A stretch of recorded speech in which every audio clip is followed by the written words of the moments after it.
कुर्मी महतो कहते हैं कि वो 70,000 साल पहले अफ्रीका से निकल कर आए और यहाँ 65,000 साल पहले पहुंचे और 65,000 साल से यहाँ रह रहे हैं। तो यदि ये 65,000 साल से रह रहे हैं तो 30 करोड़ पुराना सभ्यता, 30 करोड़ वर्ष पुराना सभ्यता, अच्छा, ये इनका कैसे हो सकता है? अच्छा, कह रहे हैं कि हम लोग ओंगे के साथ आए, है ना, ओंगे के साथ आए। तो आप देखिए कि ओंगे, जरवा, सेंटिनल और जो है कि ग्रेटर अंडमानीज, 4 आदिवासी समुदाय अंडमान द्वीप समूह में रहते हैं। चारों की अपनी भाषा है। ओंगे मात्र 134 बच गए हैं, फिर भी उनकी अपनी भाषा है। इनकी भाषा कहाँ चली गई?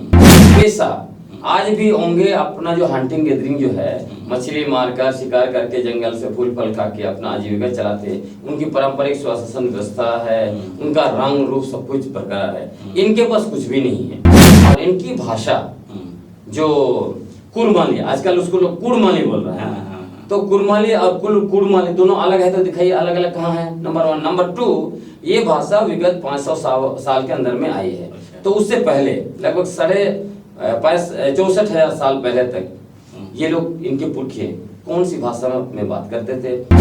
According to some scholar, Mahatos are the Hinduised branch of Kurmis of Bihar who after having taken to settle agriculture built up a fortune from land and then separated themselves from the original community। इसका मतलब क्या है? इसका मतलब यही है कि ये जमीन को लेकर, खेती को लेकर जब अपना इन्होंने भोज बना लिया, तब इन लोगों ने उनकी जो ओरिजिनल जाति थी कुर्मी, उसमें से अपने आप को अलग कर लिया।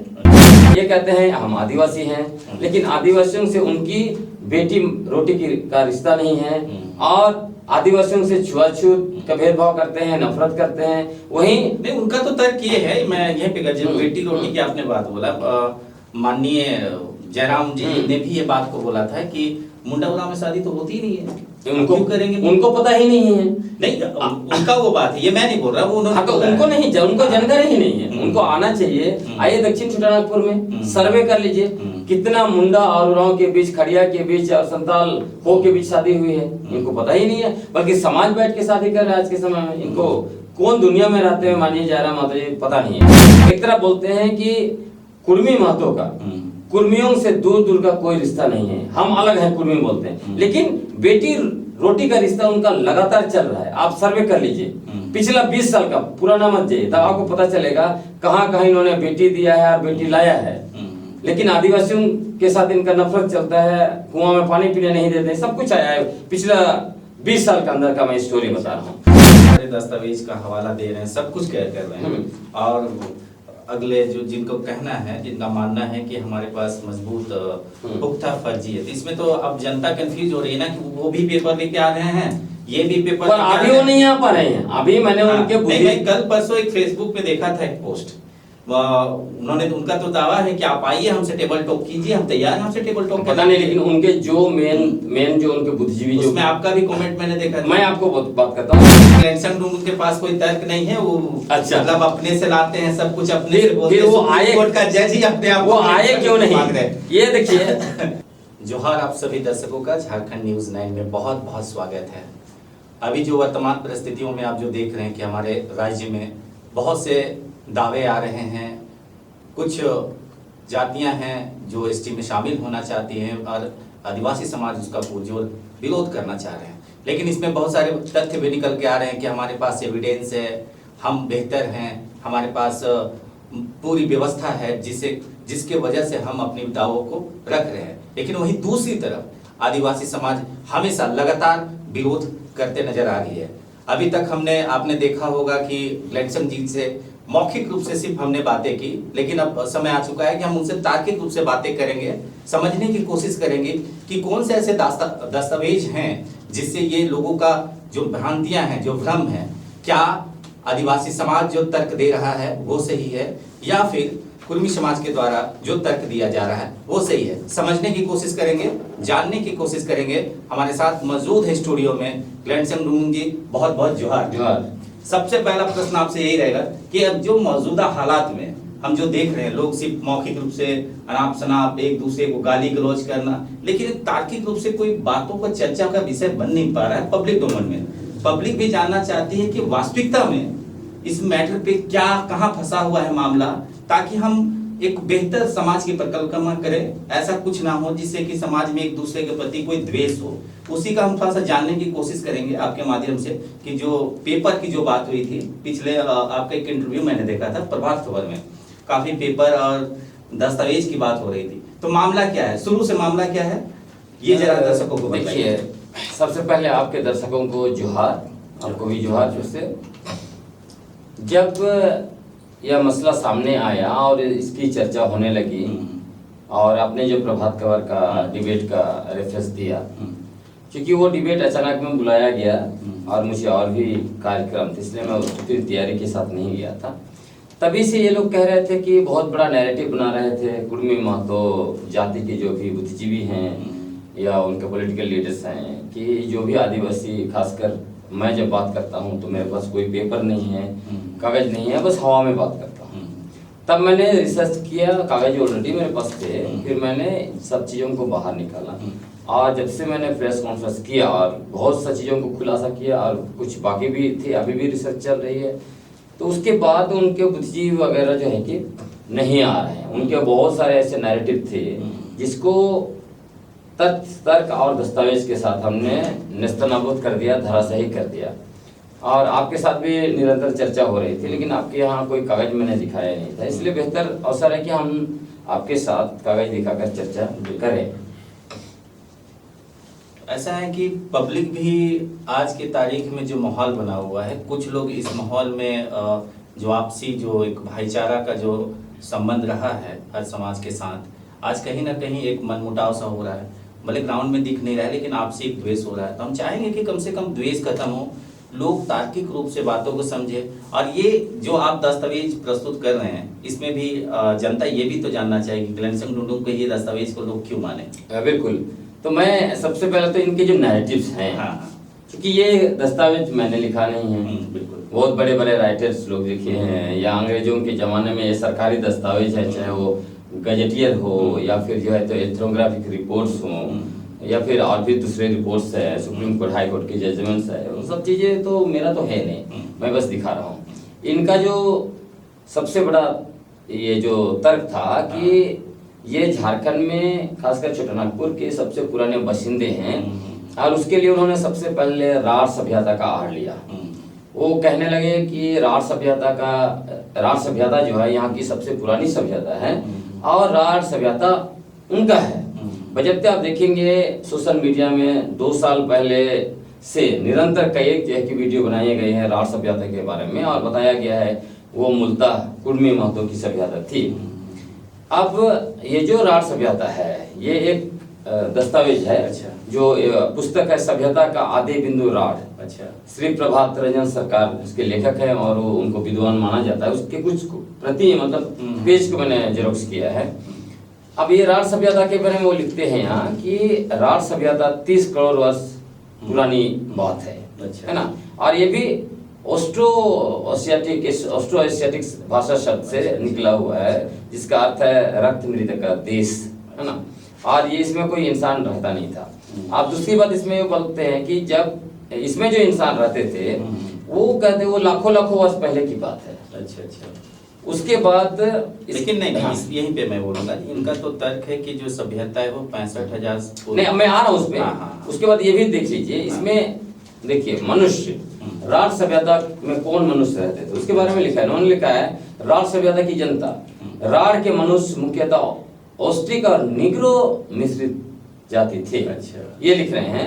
अब इनका जो कहना है, कुर्मी महतो कहते हैं कि वो 70,000 साल पहले अफ्रीका से निकलकर आए और यहाँ 65,000 साल पहले पहुंचे और 65,000 साल से यहाँ रह रहे हैं। तो यदि ये 65,000 साल से रह रहे हैं तो 30 करोड़ पुराना सभ्यता, 30 करोड़ वर्ष पुराना सभ्यता इनका कैसे हो सकता है ना। तो एक तो ये दावेदारी इनकी खत्म हो जाती है। और राढ़ सभ्यता के बारे में बात करना बहुत जरूरी है, इसलिए जरूरी है कि उन्होंने 13 सितंबर को स्वर्गीय विनोद बिहारी महतो के जन्म शताब्दी के अवसर पर जब कार्यक्रम आयोजन किया, उसका बैनर में राढ़ माटी, राढ़ भूमि ये सब लिखा हुआ था। उसमें झारखंड के महामहिम गवर्नर को बुलाया था। तो इस तरह के फर्जी इतिहास को वो लोग सच साबित करने के लिए इस टाइप का कदम उठा रहे हैं जो बिल्कुल निंदनीय है। दूसरी बात जो ये कह रहे हैं कि वो 65,000 साल पहले यहाँ आए, और वो भी उनकी दावेदारी है कि दावेदारी भी है, डीएनए रिपोर्ट भी उनकी होती है ना। हम उसी को वो कह रहे हैं, वो कह रहे हैं कि हम लोग ओंगे के साथ आए, है ना, ओंगे के साथ आए। तो आप देखिए कि ओंगे, जरवा, सेंटिनल और जो है कि ग्रेटर अंडमानीज, 4 आदिवासी समुदाय अंडमान द्वीप समूह में रहते हैं। चारों की अपनी भाषा है। ओंगे मात्र 134 बच गए हैं, फिर भी उनकी अपनी भाषा है। इनकी भाषा कहाँ चली गई? पेशा, आज भी ओंगे अपना जो हंटिंग गैदरिंग जो है, मछली मारकर शिकार करके जंगल से फूल फल खा के अपना आजीविका चलाते। उनकी पारंपरिक स्वशासन व्यवस्था है, उनका रंग रूप सब कुछ बरकरार है। इनके पास कुछ भी नहीं है। अब भाषा के सवाल पर देखिए, ये कौन सा भाषा समूह में आते हैं? ये इंडो आर्यन भाषा समूह में आते हैं। और इनकी भाषा जो कुड़माली, आजकल उसको लोग कुड़माली बोल रहे हैं। तो कुड़माली और कुड़माली दोनों अलग है, तो दिखाइए अलग अलग कहाँ है? नंबर 1। नंबर 2, ये भाषा विगत 500 साल के अंदर में आई है। तो उससे पहले लगभग 64,000 साल पहले तक ये लोग, इनके पुरखे कौन सी भाषा में बात करते थे?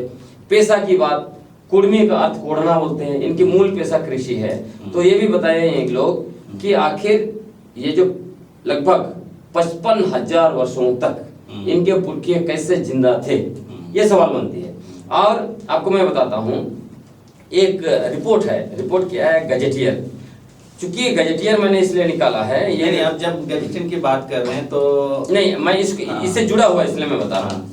ये जो है कि गजेटियर है कई जिला का, सिंहभूम का। इसमें सबसे इंटरेस्टिंग गजेटियर जो निकला है वो है आपका, मैं बताता हूँ, ये आपका पुरुलिया का जो गजेटियर है। चूंकि ये लोग बोलते हैं कुर्मी सब अलग अलग है, लेकिन इसको पुरुलिया का गजेटियर जो है वो पूरी तरह से खारिज कर देता है। और ये जो पुरुलिया का गजेटियर इसलिए जरूरी है क्योंकि पुरुलिया में सबसे ज्यादा जमघट इनकी होती है। महतो का जब भी कोई प्रोग्राम होता है, पुरुलिया में सबसे ज्यादा जमघट होता है। इसमें क्या लिखा हुआ है? पेज 136, और ये भी वर्ष भी मैं बता देता हूँ, 1985 का जो है कि गजेटियर है, उसमें कितना का है? 1985 का, 1985। हाँ, इसमें क्या लिख रहा है? हाँ। लिख रहा है महतो पर, स्पेशली यहाँ पे देखिए Mahato are a Satshudra Hindu caste and as such are ranked above the untouchables and Navasakha, but come after the Kshatriya in the local caste rank hierarchy. Utkala Brahmin, Tirthuya Brahmin and Radhiya Brahmin serve them ritually. है ना? According to some scholar, Mahtos are the Hinduized branch of Kurmis of Bihar, who after having taken to settle agriculture built up a fortune from land and then separated themselves from the original community.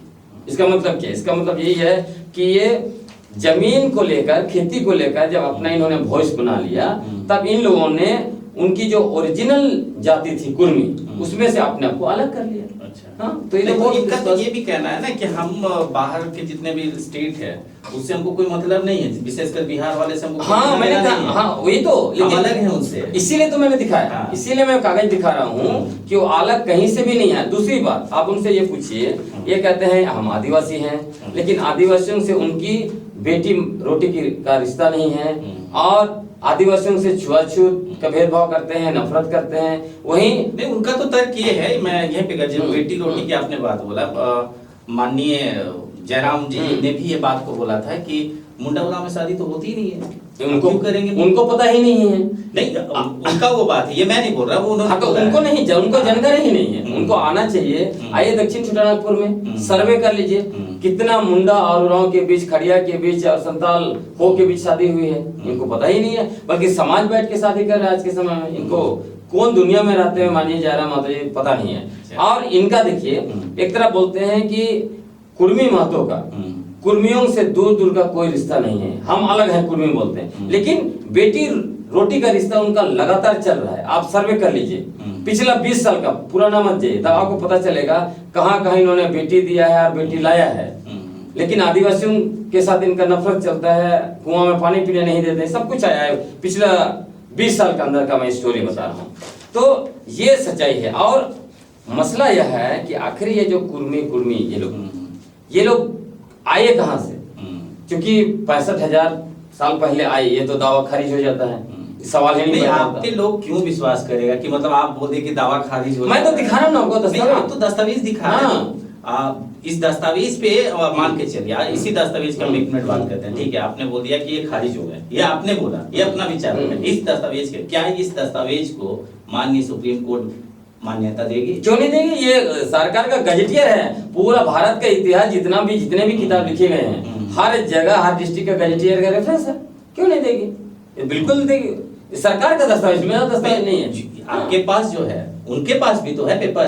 हाँ, देखिए उनके पास क्या paper है? उनके पास जो paper है वो सिर्फ जो है कि एक पेपर है आपका 1913 का नोटिफिकेशन, 13 और 31 का बोलते हैं। वो जो इंडियन सक्सेशन एक्ट से जो एग्जाम किया था, उसी लिस्ट में जो डाला गया था, वही है। 13 और 31 उसके अलावा कुछ नहीं है। 13 और 31 की मैं बात बता दूं, केशव प्रसाद महतो जो कांग्रेस के प्रदेश अध्यक्ष है, उन्होंने भी बोला है कि 1901 से लेकर 1931 तक तो हम थे ही।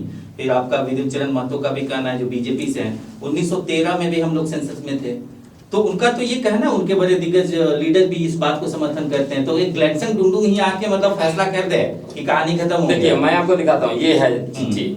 ये आपको इनके जो सबसे फर्जी इतिहासकार शैलेंद्र महतो जी, इन्होंने झारखंड के तत्कालीन मुख्यमंत्री रघुवर दास जी को पत्र लिखा था। अच्छा, इसमें सब कुछ जिक्र है, लेकिन इसमें कोई भी सेंसस के बारे में वो जिक्र नहीं करते हैं कि हम कोई सेंसस में हैं। उसके बाद जो है आपको ये भी मैं दिखाता हूँ, ये आपका विधानसभा किसने आवाज उठाया है इसमें। ये कब का है? ये है फिलहाल का ही है। अच्छा, ये है डॉक्टर लमोदर महतो। इन्होंने वहां पे सवाल रखा था, क्वेश्चन रखा विधानसभा में। ये है आपको 2022 का। तो उसमें उन्होंने आवाज उठाया, कहीं भी रेफरेंस नहीं है। वो कहते ही नहीं है कि हमारा जो है कि सेंसस में कहीं पे थे।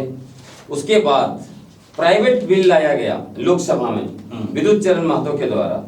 इसमें उन्होंने कहीं भी जो है रेफरेंस नहीं दिया कि हम कोई जनगणना में थे, है ना। वो सिर्फ ये कहते हैं कि 1913 से 1931 तक हमको जो है कि शेड्यूल ट्राइब में रखा गया था। ये 1913 से 31 तक किसमें थे नहीं, खाली उन्होंने ईस्वीसन दिया है। अब इसमें देखिए शेड्यूल ट्राइब शब्द जो है पहली बार डॉक्टर भीमराव अंबेडकर ने 1948 को उपयोग किया। शेड्यूल ट्राइब शब्द तो ब्रिटिश ने कभी उपयोग नहीं किया। तो ये लोग कहाँ से लेके आते हैं। और मैं आपको बताता हूँ 1872 में पहला सेंसस हुआ और वहां से लेकर 1931 तक जितने भी जनगणना रिपोर्ट आए हैं सबको आप देख लीजिए, कहीं भी इनको आदिवासी के रूप में दर्ज नहीं किया गया। इनको सबसे जो प्रथम सेंसस है 1872 में, उसमें एग्रीकल्चर कास्ट बताया गया है। उसके बाद से कुर्मी फिर मैं बता रहा हूँ, फिर ये लोग जब ऑल इंडिया क्षत्रिय महासभा, क्षत्रिय कुर्मी महासभा जब आंदोलन करते हैं 1923 से लेकर 30 तक, और ये मांग करते हैं कि इनको जो कुर्मी क्षत्रिय लिखा जाए, तब 1931 का जो जनगणना आप देखेंगे उसमें पहली बार जो है वो दोनों शब्द का उपयोग होता है, कुर्मी अलग से और कुर्मी क्षत्रिय। और उसमें जो इंपीरियल डेटा आप देखिएगा तो इंपीरियल डेटा में स्पष्ट रूप से वो जो मराठा ग्रुप में डाला गया है, जिसमें कन्वी, कुंभी, कुर्मी क्षत्रिय है ना। और उसी में आप देखेंगे उसमें अलग से प्रिमिटिव ट्राइब का लिस्ट बना हुआ 24 का, उसमें कहीं नहीं है। लेकिन 1865 का भारतीय उत्तराधिकारी कानून में 13 लोग शामिल थे, जिसमें अभी भी बता दे रहा हूं मैं, कुर्मी, घासी और पान, इन्हें रखा गया था 1865 पर ये शेड्यूल लिस्ट में पान भी नहीं है, घासी भी नहीं है। पान और घासी को उनको शेड्यूल कास्ट में डाल दिया गया है। और मैं आपको इंटरेस्टिंग चीज बताता हूँ, अगर हम ये इंडियन सक्सेशन एक्ट जो एग्जाम किया उसके आधार पर सबको आदिवासी मान लेते हैं, शेड्यूल ट्राइब मान लेते हैं, तो इससे भी पहले 1871 में क्रिमिनल ट्राइब एक्ट, उसमें 163 जो समुदाय और जाति थे उनको उसमें डाला गया था। अच्छा। उसमें से बहुत को निकाल दिया गया। उसके बाद भी आप देखिएगा जब भारत आजाद हुआ उसके बाद क्रिमिनल ट्राइबल एक्ट में जो आप बोले कि 163 जातियों को, समुदायों को रखा गया था, तो निकाला क्यों? क्या उसमें क्या अपने से निकले या कोई निकाल नहीं, दिया? उसके बाद जब ये हुआ, भारत आजाद हुआ, उसके बाद उस एक्ट को एबोलिश किया गया। अच्छा। लेकिन मैं ये कह रहा हूँ उसके आधार पर अगर कोई दावेदारी, जैसे ये लोग इसी के आधार पर दावेदारी कर रहे हैं कि हमको 1913 में रखा था तो हम हैं, तो उसके आधार पर तो जो 1871 में जो लोग थे वो तो इनसे भी बड़े आदिवासी हुए, है ना। आप खोज लीजिए, गुज्जर कहीं पे हैं, गुज्जर लोग भी लड़ रहे हैं, वो भी उसमें क्रिमिनल ट्राइब एक्ट में थे, यहीं पे बंजारा भी थे। यहीं पे अब जो बंजारा एक को दावा है, एक दावा है हाँ। कि जब ये 13 ही थे तो आज के डेट में ये 33 कैसे हो गए भाई? नहीं, उसमें मैं आ रहा हूँ, आपको मैं बताता हूँ, उसके बाद आपको इसको समझना है। तो भारत आजाद हुआ, उसके बाद 1950 में जो संविधान आदेश जारी किया गया उसमें बाकी लोगों को डाला गया, और किस आधार पर डाला गया? अब वही तो सवाल है ना, 13 से 33 कैसे? मैं बता रहा हूँ वो आधार, हम शामिल हो रहे हैं तो आपको तकलीफ हो रही है। आधार क्या है आपको बता रहा हूँ। आधार ये था कि 1931 में जिन ग्रुप्स को प्रिमिटिव ट्राइब के लिस्ट में डाला गया था, इन सारे ग्रुप को उठा के जो है कि वहां पर डाला गया 1950 का। तो 1931 का जो सेंसस देखिए, प्रिमिटिव ट्राइब में इनको नहीं डाला गया था। इसलिए मैं इनको बोलता हूँ, इनको लड़ना है तो इनको लंदन जाना चाहिए। अच्छा। क्योंकि यहाँ चूंकि भारत की सरकार ने तो इनके साथ अन्याय किया ही नहीं है। ये कहते हैं 75 साल से अन्याय हुआ है, 75 से नहीं, 1931 उसका बेस है, उसी के आधार पर 1950 का लिस्ट जारी हुआ है। उसके बाद आप देख लीजिए, उसी टाइम में ये जो आया आपका, आप इसको भी देख सकते हैं, अंग्रेजों ने ही वो कानून बनाया CNT एक्ट। तो CNT एक्ट का अमेंडमेंट आया, तो उसमें देखिए किसको किसको डाला गया, ये आपको 1938 का ये भी लिस्ट आप देख लीजिए, है ना। अबोरिजिनल्स का है, उसके बाद ये है शेड्यूल कास्ट का है, कहीं कुर्मी को डाला है 1938 का,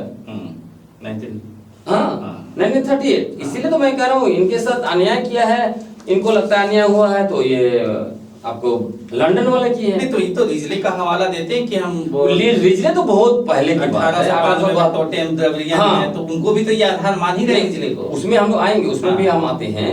तो मैं ये कह रहा हूँ उसके बाद 1950 जो हुआ, उसके उसमें भी सरकार को लगा कि हो सकता है कि कुछ गलत लोगों को डाला गया है लिस्ट में, और कुछ जो है कि सही लोगों को छोड़ दिया गया है।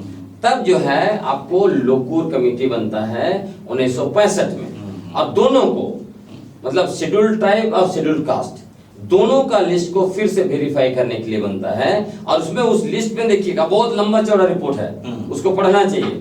तो उस लोकूर कमेटी ने कई एक ऐसे जो जाति और समुदाय थे जो शेड्यूल्ड ट्राइब में थे उसको निकाल के शेड्यूल्ड कास्ट में डाल दिया, कई लोग नहीं थे जिसको अंदर डाल दिया। हाँ, ये सब चीजें हुई। और उसी समय में उन्होंने 5 रिकमेंडेशन किया कि आगे आने वाले समय में जो भी शेड्यूल्ड ट्राइब में जो होगा उसको डालने के लिए 5 क्राइटेरिया होना चाहिए।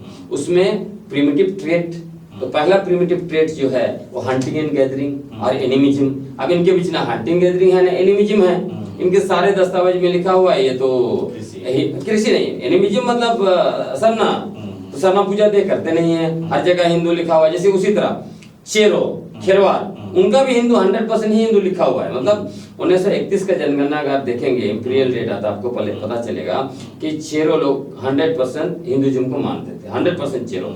खेरवार भी मानते थे, लेकिन उसको क्यों सूची में डाल दिया फिर भी? क्योंकि उनके पास हंटिंग एंड गैदरिंग आदिवासी का सबसे बड़ा ट्रेट है, वो उनके पास मौजूद है, इसलिए उनको डाल दिया गया। उसमें धर्म का कोई मतलब नहीं। लेकिन इनके दिमाग में, कुर्मी महतो के दिमाग में किसी ने डाल दिया कि आप जो है कि धर्म को त्यागिए तो जो है कि आप आदिवासी बन जाएंगे। तो आजकल ये हिंदू देवी देवताओं को अपने घरों से भगा रहे हैं। अच्छा। इनका जो है सबसे पवित्र चीज माना जाता है तुलसी। हर महतो घर में आपको पिंडा मिलेगा, तुलसी पिंडा। अब वहां से तुलसी को उखाड़ के फेंक रहे हैं, तुलसी पिंडा भी खत्म करेंगे। ये इंडिया टुडे की रिपोर्ट है। तो आप इमेजिन कीजिए कि इनको आदिवासी बनने की कितनी ललक है कि भगवान तक को जो है कि अपने घरों से बाहर फेंक दे रहे हैं, जबकि धर्म से इंसान को अलग होना बहुत मुश्किल होता है। तो कहना है वो तो अपनी वजूद को ढूंढ रहे हैं, अपने वजूद को वापस लाना चाहते हैं, अपने अस्तित्व की उनकी उनका कहीं नहीं है। आप इसको अगर आप जानना है, जैसे आपने रिजले साहब का कहा, रिजले से भी बड़े शख्स हुए एंथ्रोपोलॉजी में, एथनोग्राफी में, वो थे आपका आरवी रसल। आरवी रसल जो थे वो सेंट्रल इंडिया का एथनोग्राफी के सुपरिंटेंडेंट हुआ करते थे। अच्छा। उन्होंने tribe and caste of central India पर 4 वॉल्यूम लिखा है ना। उन 4 वॉल्यूम में एक में कुर्मी महतो के बारे में ही लगभग 50 से ज्यादा पेज लिखा हुआ है। आपको चाहिए तो मैं दे दूंगा। उसमें उन्होंने सारे चीजों को कहा है। जैसे ये लोग कहते हैं कि हम लोग आदिवासी हैं इसलिए कि हमारा 12 माह से 13 पर्व, ये केस जब खेती किसानी करते हैं ना, इनका बहुत सारा रिचुअल्स है, सबके बारे में उन्होंने मेंशन किया है। लेकिन ये जो आरबी रसल ने, इनका जो तर्क था कि हम टोटेमिक कुर्मी हैं, टोटेम है हमारा, एक गोष्ठी है हमारा, जो हिंदू धर्म से, हिंदू कास्ट ग्रुप से हमें अलग करता है। आरबी रसल ने उसको जो है कि वहां पे खारिज कर दिया है। उन्होंने स्पष्ट लिखा है उदाहरण दे देकर कि टोटेम जो होता है वो सिर्फ आदिवासी का नहीं होता है, टोटेम जो है जाति ग्रुप का भी होता है। जैसे उन्होंने बताया कछुआ को दूसरे जाति ग्रुप भी पवित्र मानते हैं, उसको नहीं खाते हैं, पूजा करते हैं, ऐसे कुछ पत्ता कुछ घास, उसका बहुत सारे जिक्र दिया है। तो ये लोग कछुआ को ही कुरमाली भाषा में कछुआर बोलते हैं, इसीलिए बोलते हैं देखिए कछुआर हमारा जाके टोटेम है, हम उसकी पूजा करते हैं। तो इसमें भी लोग फेल हो गए और बड़ा नैरेटिव बनाया कि हमारे पास मुंडा आदिवासी ग्रुप में सबसे ज्यादा टोटेम हमारा, सबसे ज्यादा टोटेम। लेकिन मैंने बताया आपका हो में 82 टोटेम है, मुंडा में 327 टोटेम है। हाँ, इतने सारे टोटेम पड़े हैं। तो टोटेम में भी ये खारिज हो गए। टोटेम इवन अपर कास्ट में होता है। जैसे सिंह लिखते हैं, सिंह तो जंगली जानवर है, बाघ है ना। अब वो भी कल बोलेंगे हम भी हैं। उसी तरह आप देखिए जैसे लोग कुर्मी महतो बोल रहे हैं, तेली के बीच आपको टोटेम मिलेगा, आपको जो है कुशवाहा के बीच टोटेम मिलेगा, और भी कई ऐसी जातियां हैं जिनके बीच टोटेम मिलेगा। इसलिए टोटेम के आधार पर भी इनका दावेदारी था वो फेल हो गया है। तो रसल साहब जो कह रहे थे कि ये लोग द्राविडियन हैं, पहले वो तो द्राविडियन है, अब तो मुंडा को भी द्राविडियन लिख दिया रसल साहब। तो आप तो कैसे लिखे हो, तो उनको पूछना पड़ेगा, वो तो है नहीं, रहते तो सच पूछा जाता कि आप कैसे, मुंडा जो द्राविडियन है नहीं उनको भी आप डाल दिए, है ना। तो इसमें जो है जो आपको 1872 में ये डिस्क्रिप्टिव ये इथनोग्राफी जो लिखे थे आपका डाल्टन ने बहुत विस्तार से लिखा है, और डाल्टन को बहुत बड़ा शख्स माना जाए। मतलब पहले सिग्नेचर है डाल्टन, जिन्होंने भारत के जो ट्राइब एंड कास्ट पर बहुत बड़ा जो है कि रिसर्च किया। न सिर्फ ट्राइब एंड कास्ट पर, भारत की पूरी ही समुदाय जातियों पर रिसर्च किया। उतना बड़ा आज तक किसी का मैं देख नहीं रहा हूँ। इसीलिए उनको जब उन्होंने कहा कि कुर्मी महतो जो है कि उनका आउटलुक जो है वो आर्यन से मिलते हैं, ये जो है वो सबोर्जिन है, उन्होंने ऑबर्जिन नहीं माना, सबोर्जिन माना। तो उसको रिजले भी आए, उसके बाद जो ग्रियर्सन भी आए, लेकिन वो काट नहीं पाए। ग्रियर्सन ने भी कहा इनका रा और रा अलग है, इसलिए अलग है, लेकिन वो मामला नहीं बनता है। सिंपल सी बात है, इसको अगर टेस्ट करना है तो आप जो लोग मान लीजिए जिनका तीसरा पीढ़ी झारखंड में है, जो बिहार से आया था, वो तीसरी पीढ़ी से बात कीजिएगा तो वो लोग घोड़ा को घोड़ा ही बोलेगा। लेकिन उन्हीं का रिश्तेदार जो बिहार में है, उनको घोड़ा के बारे में पूछेगा तो घोड़ा बोलेगा।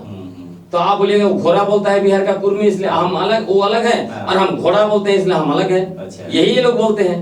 बस उसी सेंटेंस में फाइट चल रही है। और मैं आपको बताता हूँ बड़ी इंटरेस्टिंग चीज। जिस तरह से मैंने आपका गजेटियर बताया, उसी तरह इधर का गजेटियर आपका सिंहभूम का वो बता रहा है 1910 का। वो क्या बताता है, वो बताता है कि वहाँ जो भी सिंहभूम में है कुर्मी महतो, वो आए हैं बिहार से। और वहाँ पर कमाने खाने, छोटा छोटा व्यापार करने, जैसे आजकल यहाँ पर भी देखेंगे तो अधिकतर ऑटो चला रहे हैं या फिर फुचका बेचते हैं, और भी छोटा छोटा व्यापार करते हैं, और पैसा इकट्ठा कर करके वहाँ उन्होंने जमीन खरीदी और आदिवासियों में गाँव में घुसे और हाथमुंडा बन गए। आज के समय में लगभग 150 गाँव में वो हाथमुंडा है, सिर्फ आपको पश्चिमी सिंहभूम में। और उसके बाद आपका 1872 का सेंसस आप देखिए इधर है। उसके बाद आप देखिए ये डाल्टन साहब का रिपोर्ट देखिए, उसमें वो लिखते हैं, डाल्टन साहब लिख रहे हैं कि भूमिज इलाका, मनभूम इलाका में, मतलब कई एक ऐसी जगह है जहाँ पे ये लोग जाके भूमिज का जो है कि गांव को कब्जा किया। और उसी तरह अभी कुछ इलाका में जो रहते हैं वहां पर डाल्टन लिख रहे हैं, वहां पर बड़ा बड़ा शिलालेख है। जैसे इसमें एक ये भी चर्चा हुआ है आपका ये चोकाहातू में 8 एकड़ में फैला हुआ लगभग सैकड़ों शिला, मतलब ये ससंदरी हैं। तो वो जो ससंदरी है, सबसे बड़ा ससंदरी, उसके बारे में उन्होंने लिखा है कि भाई ये तो मुंडा डोमिनेटेड एरिया नहीं है, तो इतना बड़ा ससंदरी यहाँ कैसे हो सकता है, जबकि होना चाहिए खूंटी में या रांची में। यहाँ इसका मतलब यही है कि कोई समय में यहाँ पे मुंडा बड़े पैमाने पर रहते थे, और बाद में जो है कि उनको यहाँ से हटा के दूसरे लोग आके बस गए हैं। तो ये सब जगह दिखाई पड़ रहा है ना। और अभी मैं और एक पढ़ रहा था, लेकिन एक मैं यहाँ पे काटूंगा, आप जो इतने सारे दस्तावेज का हवाला दे रहे हैं, सब कुछ कर रहे हैं, और अगले जो जिनको कहना है, जिनका मानना है कि हमारे पास मजबूत पुख्ता फर्जी है, तो इसमें तो अब जनता कंफ्यूज हो रही है ना कि वो भी पेपर लेके आ रहे हैं, ये भी पेपर पर अभी वो नहीं आ पा रहे हैं। अभी मैंने उनके मैं कल परसों एक फेसबुक पे देखा था एक पोस्ट, उन्होंने, उनका तो दावा है कि आप आइए हमसे टेबल टॉक कीजिए, हम तैयार हैं हमसे टेबल टॉक। पता नहीं, लेकिन उनके जो मेन जो उनके बुद्धिजीवी, जो उसमें आपका भी कमेंट मैंने देखा, मैं आपको बात करता हूँ, जो बड़े बुद्धिजीवी जो हैं, जैसे दीपक पुनिया, जो 1931 का सेंसस में अपना बड़ा नाम डाल के सोशल मीडिया में डाल रहे थे। अच्छा। जैसे ही मैंने डिस्क्रिप्टिव सेंसस निकाला, ये अप्रैल डेटा निकाला, वो दिख नहीं रहे कहीं, वो गायब हो गए, कहीं और कुछ खोजने गए हैं। आप जिनका बात कर रहे हैं पप्पू कुर्मी, पप्पू कुर्मी किसको बुला रहा है? वो बुला रहा है निशा भगत और ज्योत्सना। तो कैंसर डुंगडुंग से हो सके, बिल्कुल। आपको बताता हूँ, फोर्थ पिलर ने ऑर्गेनाइज किया था, पप्पू कुर्मी और हमको बुलाया था, मैं बैठा रह गया, फोन ये लोग करते रहे, वो बोला अभी आ रहा हूँ, थोड़ा देर में आ रहा हूँ, बाद में बोला कि सिक्योरिटी रीजन है, अंत में फोन उठाना बंद कर दिया। ये हालत है उनकी। नहीं तो उनका तो कहना है कि ग्लेनसन डुंगडुंग आज तक समाज के लिए किए ही क्या है। अच्छा। ग्लेनसन डुंगडुंग के तर्क पे मतलब भरोसा करे भाई। अच्छा, भरोसा करे हम ग्लेनसन डुंगडुंग के तर्क। उनको बताइए ना कि सरंडा में 2010 में कौन काम किया है। अच्छा। वो जानते ही नहीं ना मेरे बारे में। जब जानते नहीं है तो कुछ भी बोला, मतलब आपका तर्क और तथ्य और दस्तावेज के सामने खड़ा नहीं हो सकते हैं, तो कुछ भी नैरेटिव बना देंगे। उनका तो कहना है कि ग्लेनसन डुंगडुंग के पास कोई तर्क नहीं है, वो अच्छा, मतलब अपने से लाते हैं, सब कुछ अपने से बोलते हैं। वो आए, कोर्ट का जज ही अपने आप, वो आए क्यों नहीं? ये देखिए, ये एक कुनवंशी क्षत्रिय का इतिहास। अच्छा। ये इतिहास है, ये बड़ी किताब, इसका कुछ पेज मैं जेरोक्स करके लाया हूँ। इसमें उनके बारे में उनका जो भी टोटेम है उसको यहाँ पे गोत्रा बताया गया है। जी जी। इसमें जो है कि इनके सबसे बड़े जो है कि नेता स्वर्गीय विनोद बिहारी महतो के बारे में बहुत लंबा चौड़ा से जिक्र किया गया है, लिखा गया है। शहीद निर्मल महतो के बारे में जिक्र किया गया है, बताया गया है वो हमारे कुर्मी नेता थे। उसके बाद आपको और भी किताबें हैं, इसमें जो है कि डॉक्टर बीपी केसरी, झारखंड के सदान, वो कुरमाली भाषा को बोल रहे सदानी भाषा है ना, उसी टाइप का जो है आपको ये भी देख लीजिए। विनोद बिहारी महतो का जो है बायोग्राफी, जो उनके पुत्र राजकिशोर महतो लिखे हैं, क्या लिख रहे हैं? वो लिख रहे हैं कि विनोद बाबू जो है वो शिवाजी को कुर्मी मानते थे, अपना जाति भाई मानते थे, इसलिए उनको जो है अपना आइकन बनाए और उसी शिवाजी समाज का गठन किया था। और मैं इंटरेस्टिंग चीज आज मैं पढ़ रहा था, वो क्या, वो है आपका मराठों का इतिहास। नहीं, विनोद बाबू जी के बारे में मैं जिक्र इसलिए करूंगा कि इस मुद्दा पे उनको भी बीच में लाया गया, और जैसे कहना है मतलब आम उन लोगों का कि हम 75 साल से फाइट तो कर ही रहे हैं, तो विनोद बाबू की भी उसमें भूमिका रही है। बीपी केसरी की आपने बात कही, हर किसी मतलब शुरू से तो लोग फाइट कर ही रहे हैं अपने हक अधिकार के लिए। बिल्कुल। मैं आपको बताता हूँ, विनोद बाबू ने अपने पूरे जीवन काल में कभी भी कुर्मी महतो को अनुसूचित जनजाति का दर्जा देने की मांग नहीं की। कोई दस्तावेज आज तक नहीं है। अभी कुछ लोग बोलते हैं, उनके पुत्र बोलते हैं कि उन्होंने कभी नहीं आवाज उठाया, उनके जो है कि पोता बोलते हैं कि उन्होंने लड़ा। तो पिता ज्यादा जानेगा कि पोता ज्यादा जानेगा? मतलब कंफ्यूजन हो जा रहा है लोगों को। लेकिन पोता के पास कोई दस्तावेज नहीं, पिता के पास तो है, उन्होंने लिखा भी है। उनका पिता जो है उन्होंने ही ये लिखा है ना। अच्छा। उनका इतिहास सब कुछ उन्होंने लिखा है। आपका उनका जो है कि ये बायोग्राफी उन्होंने लिखा है। उसके बाद मैं आपको बताना चाहता हूँ, एक सवाल है, एक यहाँ पे डाल देते हैं, क्योंकि ये कुरुवंशियों का इतिहास का बात कर रहे हैं। आप ये सवाल उठ सकता है, जब 65,000 साल पहले से ये लोग नहीं आए तो आखिर ये आए कहाँ से? आप उसको जानना है तो बहुत बड़ा इतिहास को पढ़ना पड़ेगा। इतिहास है वो है हिस्ट्री ऑफ मराठास। अच्छा। उसको आप पढ़िए। मराठा का इतिहास में है रघु जी, मतलब इनके जो सबसे बड़े जो मतलब कुरुवंशियों के जो शासक रहे वो थे शिवाजी। शिवाजी जाने के बाद रघु जी भोसले आए। रघु जी भोसले ने 18वीं शताब्दी में शासन किया। अच्छा। और उस समय वो अटैक किया, आपका बंगाल में चढ़ाई किया, बहुत लोगों को उन लोगों ने मारा। उसके बाद इधर भी चढ़ाई किया, बिहार, आपका जो है कि इवन छोटानागपुर, यहाँ उन्होंने शासन किया। और उस दरमियान दो तीन चीजें हुई। एक तो यह हुआ कि जब मराठों और मुसलमानों के बीच बहुत ज्यादा लड़ाई झगड़ा मारकाट हो रहा था, तो कुछ कुर्मी महतो वहां से डर से बचने के लिए इधर आए, जो संतालों के यहाँ शरण लिए, जिसके बारे में आपको इसमें मिलेगा, कुरवंशी क्षत्रिय का इतिहास में। अच्छा, ये हाँ, इसमें जो है इधर के जो गए हैं, मतलब जो लोग आपको बताता हूँ, ऑल इंडिया क्षत्रिय महासभा में गए थे, इसमें देखिएगा क्षत्रिय महासभा में उन्होंने कहा है, ये लोग खुद वहां जाके अली वर्दी खां के शासन काल में इसमें विस्तार से लिखा हुआ है कि कहाँ कहाँ बसे। देखिए पुरुलिया, मेदिनीपुर, बांकुड़ा, क्योंझार, ये सारे जगह पुणे वगैरह में आके बसे हैं। तो उस समय में क्या हुआ कि ये लोग चढ़ाई किए, तो उससे पहले एक तो है कि इनके साथ देखिए 19वीं अखिल भारतीय कुर्मी क्षत्रिय महासभा का स्वागत समिति में अध्यक्ष थे करम सिंह महतो। ये खूंटी से क्या बोल रहे हैं, मेरी जाति 17वीं शताब्दी में शत्रुओं के आक्रमण से पीड़ित होकर अपनी आजीविका के लिए संयुक्त प्रदेश से पूरब की ओर बढ़ते क्रम छोटानागपुर में आई और कृषि कर्म गोचार का उपयुक्त स्थान निर्वाचन कर बसती गई।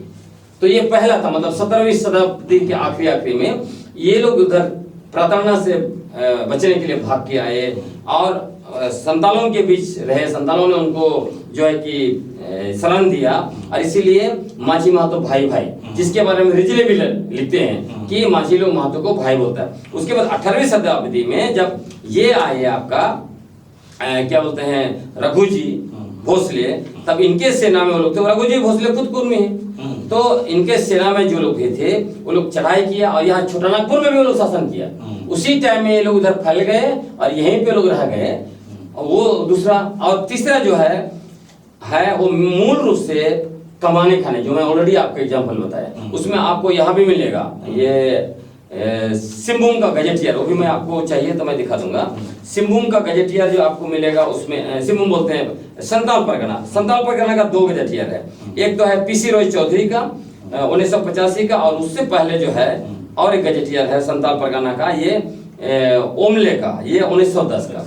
दोनों में आए, लेकिन ये जो पीसी रॉय चौधरी बड़ा इंटरेस्टिंग चीज है। देखिए इसमें ये बताते हैं, देखिए कहाँ से लोग आए। आपका नहीं ये तो हम लोग इसका के पीसी रॉय चौधरी का संताल परगना गजेटियर। हाँ, इसमें देखिए ये क्या लिखता है, among the Hindu populations a wide range of caste namely the Goalas, Bhumihar, Brahmin, Rajput, Mahar, Kurmis and Harijan from Saran, Ara, Patna, Ghaziapur and Balia, and the Gangota from Pratapgarh and Faizabad destroyed have settled down in this district. मतलब Santal Pargana, they are very vaguely described as Bhojpuris. Some of them were money lenders. वहाँ के बारे में बता रहा है ना। तो इसी तरह ये लोग अलग अलग टाइम में आके पूरा झारखंड में, उसके बाद ये आपका बंगाल में और है आपका उड़ीसा में बसे हैं। और आज कहते हैं कि हम यहाँ के सबसे पहले जो है कि बसिंदे हैं, सबसे पुराने बसिंदे हैं, हमने आदिवासियों को बसाया, हमने मुंडा और ये जो उरांव को जमीन दिया। इस टाइप का जो है कि फर्जी नैरेटिव बनाएंगे तो आदिवासी स्वीकार नहीं करेगा ना। तो आदिवासी समाज में सिर्फ लैंसंग डुंगडुंग ही एक समझदार नहीं भाई, और किताब दिखा रहे हैं ना। और मैं आपको बताता हूँ उसके बाद और भी, और क्यों आपके समाज में और लोग क्यों नहीं, आपको बता रहे हैं, क्यों रख रहे हैं, आपको बता रहे हैं कि इंडिया में इंडिया का फादर ऑफ एंथ्रोपोलॉजी किसको कहा जाता है? रॉय साहब को कहा जाता है। एस सी रॉय साहब, जिन्होंने छोटानागपुर में सबसे ज्यादा काम किया। तो इन्होंने एस सी रॉय साहब ने मुंडाज एंड देयर कंट्री लिखा, एस सी रॉय साहब ने उरांव छोटानागपुर लिखा, खड़िया के बारे में लिखा, उन्होंने बिरहोर के बारे में लिखा। उन्होंने इनके बारे में क्यों नहीं लिखा भाई, जब ये सबसे पुराने बसिंदे थे, सबसे बड़े आदिवासी 65,000 साल पहले आए। हाँ, वो भी जो है कि आप सोचिए राण सभ्यता के जनक हैं। अच्छा। तो रॉय साहब तो सबसे पहले इनके बारे में लिखने के अटेम्प्टेड होता है। आपको बताता हूँ, पूरी दुनिया में जो एंथ्रोपोलॉजिस्ट होते हैं वो चाहते हैं कि सबसे पहले मैं वहां पे पहुंचूं। आज भी एंथ्रोपोलॉजिस्ट, दुनिया के एंथ्रोपोलॉजिस्ट ललायत हैं सेंटिनल के पास पहुंचने के लिए। मैं पहले उनके बारे में लिखूं, लेकिन वो जो है कि तीर मार देते हैं, पहुंच नहीं देते, समझ रहे हैं। तो सबसे पहले तो एसी रॉय साहब इन्हीं के बारे में लिखते हैं। इसलिए इनका जितना भी आर्गुमेंट है, तथ्य तर्क के साथ साथ दस्तावेज सारे हैं, उससे उनका आर्गुमेंट धरा सही हो जाता है। आपने जो सवाल पूछा कि क्यों बाकी लोग नहीं आर्गुमेंट करते, आप वो इंटेलेक्चुअल कैपेसिटी तो हर कोई के बीच नहीं हो सकता है ना भाई। गाली गलौज या फिर हवा में भाषण देना तो अच्छा हो जाता है। हाँ। हवा में तीर मारते जाओ, ताली पिटवाते जाओ, नेता बन जाओ, यही चलता है। तो आप भी तो कहीं ना कहीं नेता बनने के ही मैं आपको बताता हूँ, ये राह जो पे चल रहे हैं। ये जो नहीं, आपको उनका दावा है नहीं, आज कहीं ना कहीं ग्लेनसन टुडू नेता नहीं आप बन सुन पाए। लीजिए। अब तो इसी के बहाने हो सके आप सुन ग्लेनसन टुडू को कहीं लीजिए, अच्छी मतलब आप सुन लीजिए, बेहतर हो जाए। ये जो मैंने छोटा छोटा निकाला है ना अंदर से, एक एक 2-2 पेज 10 पेज, हाँ। इसको पढ़ने के लिए आपको एक एक रिपोर्ट 400-400 500-500 पेज रिपोर्ट पढ़ेंगे तब ये निकल के आएगा। कौन इतना पढ़ने का जो है कि शक्ति और सहनशीलता रखता है। नहीं, तो उनका तो और जो आपने कहा हाँ। दूसरी बात कि हम नेता बनना चाहते हैं, हाँ, अगर बिल्कुल। हमको बनना रहता ना, हाँ। 2009 में कांग्रेस पार्टी ने दिल्ली बुलाकर मुझे टिकट का ऑफर किया था। दिग्विजय सिंह आज भी जिंदा हैं। उन दिनों 2009 में क्या रुतबा था दिग्विजय सिंह का आपको पता ही है। कांग्रेस के बहुत सीनियर लीडर जयराम रमेश, मेरे एक से एक बड़े सीनियर लीडरों से बहुत अच्छा संबंध रहे हैं शुरू से। हाँ। अब मैं बोलता हूं मेरे काम की वजह से, तो और मैं ये भी बोलता हूँ लोगों को पता नहीं है। हाँ। उन्होंने मुझे प्लानिंग कमीशन में मेरे रिकमेंडेशन भेजा था और मैं प्लानिंग कमीशन में 2 साल था, 2011 से 2013 तक ऑनररी मेंबर प्लानिंग कमीशन का। I was the youngest member ever उसके पैनल में, मैं आपको बता रहा हूँ। और ये जो लोग बोलते हैं नेता बनना था, हाँ। भाई हमको तो बड़ा बड़ा कॉर्पोरेट से उसी टाइम में पैसा का बड़ा बड़ा ऑफर मिल रहा था। हाँ। उनका इतना ही कहना था, हाँ। हमारे खिलाफ मत लिखिए, दूसरों के खिलाफ जम के लिखिए और लड़िए, हाँ। हम आपको जितना चाहिए देंगे। हम तो पैसा भी लेते, नेता भी बन जाते, हमारे पास तो अगर जीत जाते तो मंत्री तो जरूर होते, नहीं जीतते तो 4-5 बार लड़ाई होते। बनने की चाह सबका होता है, लेकिन हर कोई बोलता नहीं ना। बिल्कुल नहीं। ऐसे कोई बोल देगा कि नहीं हमको बनना ही है, आपको मैं बोलता हूँ, मंत्री बनेगा, सब कोई बोलेगा। मैंने अपना रास्ता चुना है। हाँ। मेरा आप देखते हैं आज का नहीं है ना भाई। हाँ। मैं आदिवासी समुदाय के लिए 25 वर्ष से ज्यादा हो गया मैं काम किया हुआ। मैंने अंग्रेजी में 4 बड़े किताबें लिखी। मैंने जो है कि सब मिला के 30 किताबें लिख दिए। 300 से ज्यादा केस लड़े, 500 से ज्यादा फैक्ट फाइंडिंग किया। सरांडा जंगल चले जाइए, सरांडा जंगल में 1927 से माइनिंग हो रहा है। 1927 में शुरुआत हुई इसको कब्जा करने की शुरुआत। वहां पर 2010 तक कुछ नहीं था। हम और सुशील बारला जी के इंटरवेंशन के बाद जिस तरह से 25 गांव को खाली किया जा रहा था, नई 22 माइनिंग कंपनियों को बैठाने के लिए, और मंगल होनांगा को गोली मार दिया गया था, कई लोगों को उल्टा लटकाया, खाना पीना सबको मिक्स कर दिया, लोग घर छोड़ना शुरू कर देते थे, गांव पलायन शुरू हो गया था। वहां पे हम लोगों ने इंटरवेंशन किया और हम लोगों के इंटरवेंशन के बाद सारे लोग फिर वापस गए और वहां पर जो है कि सड़क बनी, पहली बार बिजली गया, पहला बार पानी, पीने का पानी और बाकी स्वास्थ्य और शिक्षा सुविधा बरकरार किया गया। और उन 22 माइनिंग कंपनियों में से एक भी माइनिंग कंपनी बैठ नहीं पाया वहां पर। तो ऐसा थोड़ी ना कोई बोल देगा कोई काम नहीं किया है। अब जब मेरा काम को गिनाने लगूं ना तो आपका जो है कि 2 घंटा समय निकल जाएगा। अच्छा, अंत में आपसे एक सवाल पूछेंगे कि जो आने वाले जो कल आपका एक कार्यक्रम है आप लोगों का, 17 को भी है, 15 को भी है, तो कल का क्या मतलब कल की तैयारी बहुत जबरदस्त है। झारखंड के सभी 24 जिले से, सभी 32 समुदायों से लाखों की संख्या में लोग आ रहे हैं और हर समुदाय के प्रतिनिधि जो है कि अपनी बात मंच से रखेंगे। और यह एक तरह से सबसे बड़ा ऐतिहासिक जो है कि रैली होगी। रैली जो है कि हमारे वो मोरावती मैदान से शुरू होगी और रैली की शक्ल में उसी के बगल में जो है doctor Ramdayal Munda football stadium, उस स्टेडियम में जो रांची कॉलेज के कैंपस में, वहां पे जो है कि हम लोग बहुत बड़ी सभा करेंगे। वो भी मोराबादी ग्राउंड के बराबर ही है। और मोराबादी ग्राउंड में चूंकि वहाँ पे पहले से एक मेला चल रही है और हम लोग को जगह संकुचित मिल रहा था, इसलिए हमने कहा इसमें लोग नहीं समा पाएंगे, तो वहां से रैली निकलेगी और वहां जाएंगे। वहां बहुत जबरदस्त सभा होगी और वहां से निश्चित तौर पर पूरे राज्य के आदिवासी अपना अपना जो है कि आक्रोश को व्यक्त करेंगे।